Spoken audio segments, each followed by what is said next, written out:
Here's lesson 111, number 30. I think I'm going to end up needing more paper for this, but it says it wants us to factor x cubed plus 27 over the set of complex numbers.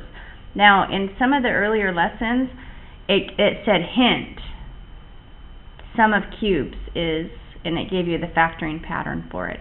This time it didn't bother giving you the hint, but this is a sum of cubes. So that's our formula for sum of cubes. So in this case, A is x and B is 3. Why is that? Because x cubed is x cubed and 3 cubed is 27. Okay, so I just plug in A and B in my little formula. Okay, so A plus B, well, A is x and B is 3, and then a squared, well, what's a squared? That's going to be x squared, minus a times b, that's going to be 3x, and b squared, 3 squared is 9. Okay, I'm supposed to factor it over the complex numbers, so I don't expect this to factor nicely, right? I mean, I can try it, but it's certainly not going to work, or else they wouldn't be telling me to factor it over the complex numbers. Can't think of anything that multiplies to make 9 and adds to make -3, right? So when that happens, we like to use the quadratic formula. So I can guarantee that when we use the quadratic formula on this part, on this factor, we're going to have a negative discriminant, or we're going to end up with a little I. So our factorization, this is fine. We're just going to leave it as x plus 3. And then I'm going to stick some other stuff in here. And it might be kind of long. I'll leave some. Oh, am I going to get a whole bunch of them? Not sure. Can't remember. Well, no, it's a quadratic, so I should only get 2. Okay, so this will be like x minus something. That'll be x minus something. How do I get that? Let's do quadratic formula on it. A is going to equal 1, B equals -3, and C equals 9. Right, we're taking the coefficients, put them in the quadratic formula. Quadratic formula is negative b, so negative of -3 would be +3.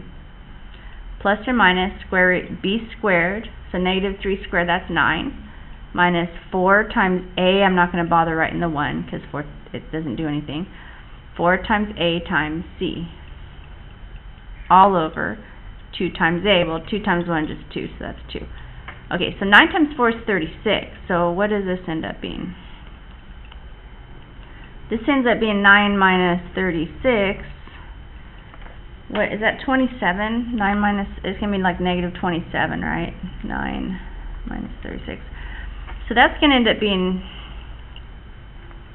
3 plus or minus -27 all over 2. So that's not very pretty.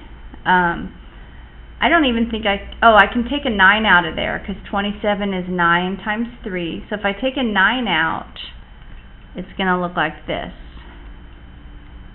When I take 9 out, when I square root 9, I'm going to get a 3, and then there's going to be a 3 left in, a -3, but I'm going to put the I out here.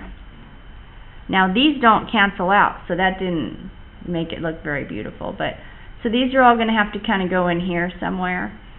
So it's going to be x minus 3 plus, let's do it like this, 3/2 plus or minus 3 root 3 over 2i, like that. So this thing needs to go here and here. It's going to be x minus 3/2 plus 3 root 3 over 2i. I knew I wasn't going to leave enough room. The I is not in the denominator, it's on the side. I just kind of squished it in there.